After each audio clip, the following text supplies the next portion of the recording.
I'm gonna start this out like so many other YouTubers talking about their childhood.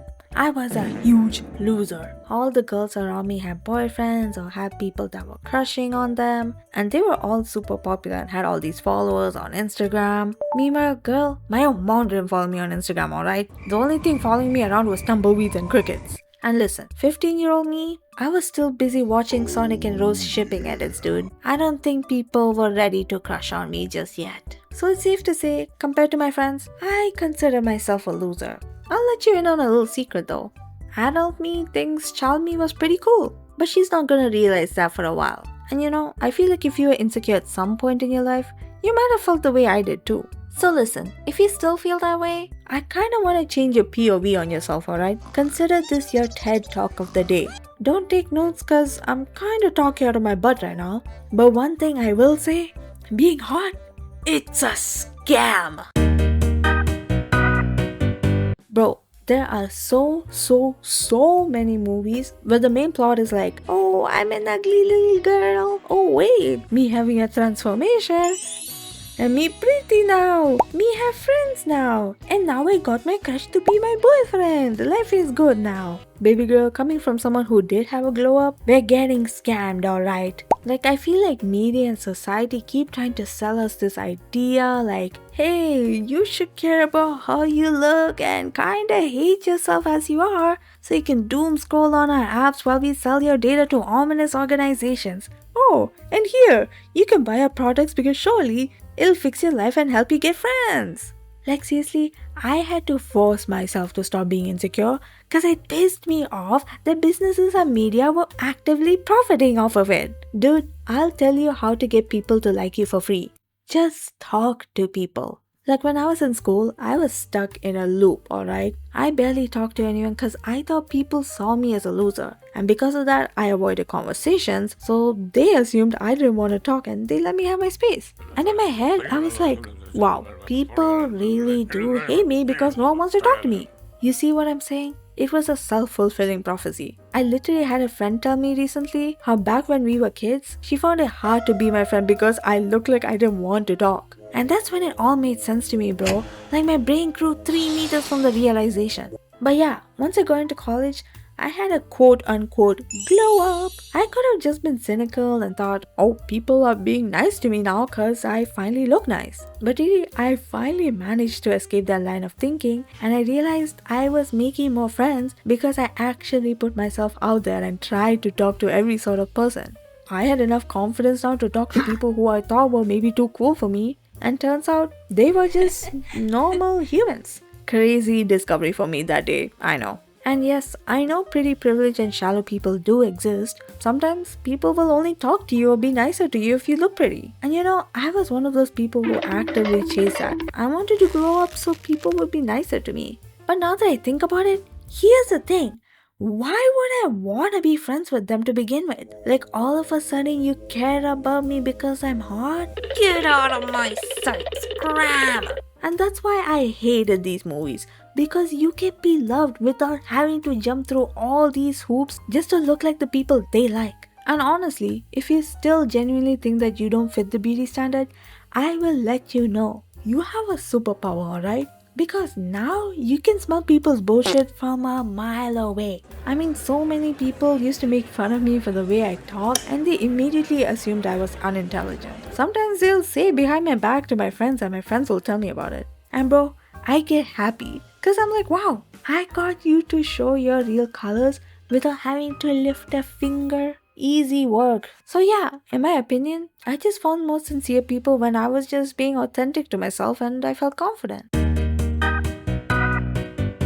Oh, social media, what have you done to us? Now listen, I like nuance in my conversations, alright? So I don't want to say social media is all big and bad, but hearing so many people's horrendous opinions all at once, yeah, that did not make me feel great, let's just say that. Like genuinely, the most insecure I have felt was when I would scroll on Instagram often. Like it was common that I'll scroll and I'll see a video like how to get rid of your knee wrinkles. Bitch, I don't know if you think I'm built like an iron board, but I need my knees to fold. Like, I have seen people develop all sorts of new insecurities that I hadn't even heard of. And oh god, don't make me get started on the comment section, dude. I'll just save this rant against Instagram for another time. But if you've seen the Instagram comment section, you will know what I'm talking about. It's a war zone in there. Now listen, if your feed is clean and you have all sorts of content that makes you feel good, that's great. But I know so many people that follow influencers and get insecure. Like listen, I don't feel like it's realistic to say, oh, social media is all filters and edited pictures, because yes, it's true to an extent, but there are a lot of gorgeous people in the real world. And some of these gorgeous people have amazing lives too. Like they get to travel, make friends, have fun, all while getting paid to do it. And I've seen this common sentiment of like, oh, it's not how it looks, they're probably really unhappy with themselves and have a lot of flaws. Which maybe that's also true, but maybe it's not. But why is the way to comfort someone's insecurity to tell the other person that this influencer's life is probably not that good? I always felt like it was kinda weird. I mean, sure, I felt insecure because of influencers, but I just have to remind myself like, bro, sure, maybe they have great lives, but I can also live a fulfilling life too. It doesn't have to look exactly like this to be just as fulfilling. As I'm growing into an adult, something just clicked to me. Why am I even jumping through all these hoops trying to satisfy people? Like, it's so common to see all these popular social media influencers who look a certain way, and there are so many other people trying to teach you how to look that certain way, and they all try to shovel these dozens and dozens of products and surgeries in your face trying to fix you. And then I was like, I don't want to look like anybody else. I don't want to look like her, him, her, bodies. Okay, I got a bit distracted there. Okay, but seriously, I don't want to look like anybody else because, God forbid, I just wanna be me. I mean, back in the day, high school me was doing it so boys would like me, but these same boys spell the word diamond with an E. I've literally seen a guy in class finger in ass knuckle deep with an H. It brought a tear to my eye, bro. It changed me as a woman. This was who I was trying to impress. Regardless, even if I did naturally fit into a beauty standard, some guy's gonna be in my comment section calling me mid anyway. So yeah, trying to fit into beauty standards is a scam. No one's winning here, dude. Because eventually someone's gonna hate me for one reason or the other. So yeah, I think I prefer making myself happy over these randoms. And if I was really bothered by something about myself, I can just either make a plan on how I can work on it, or I can choose to accept it. And I can love myself in both of those options. I feel like my life changed when I stopped thinking like I was stuck with this terrible, unfixable fate. And instead, I chose to look at the world in a way where I can improve and change and be the decider of my destiny. I mean, that's why I'm doing YouTube now. If you ask younger me, I would have believed in myself, sure, but I don't think I would have had the confidence to open my mouth and speak, because I don't think anyone would be listening. But here you are, listening.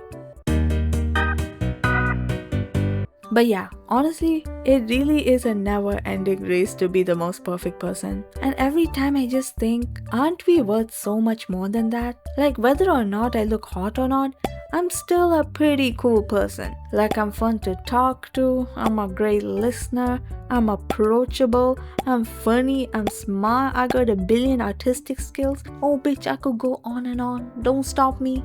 I just think it's stupid how just because I was born in a specific shell, it determines my value to certain people. But to be honest, at the same time, I don't care. Because if they think I don't look good enough for them and they're gonna judge me, first of all, they're blind. Second of all, they're doing me a solid, buddy. They're taking the trash out for me, and they're the trash in question. And bro, life is so much more fun knowing it's not a competition with other people. If I'm next to the hottest girl in the room, well damn, I guess there's 2 hot girls in the room now. But yeah, that was kind of my mini rant of the week. Hey, I don't know if it made sense, but it came from the heart, and that's what matters. If you had any additional thoughts, or if you related to how I used to feel, let me know. I would love to have your opinions. I love reading comments. I read every single one of them. But yeah, be sure to like and subscribe, everything, blah blah blah. Look at me being a professional YouTuber. But yeah, bye bye!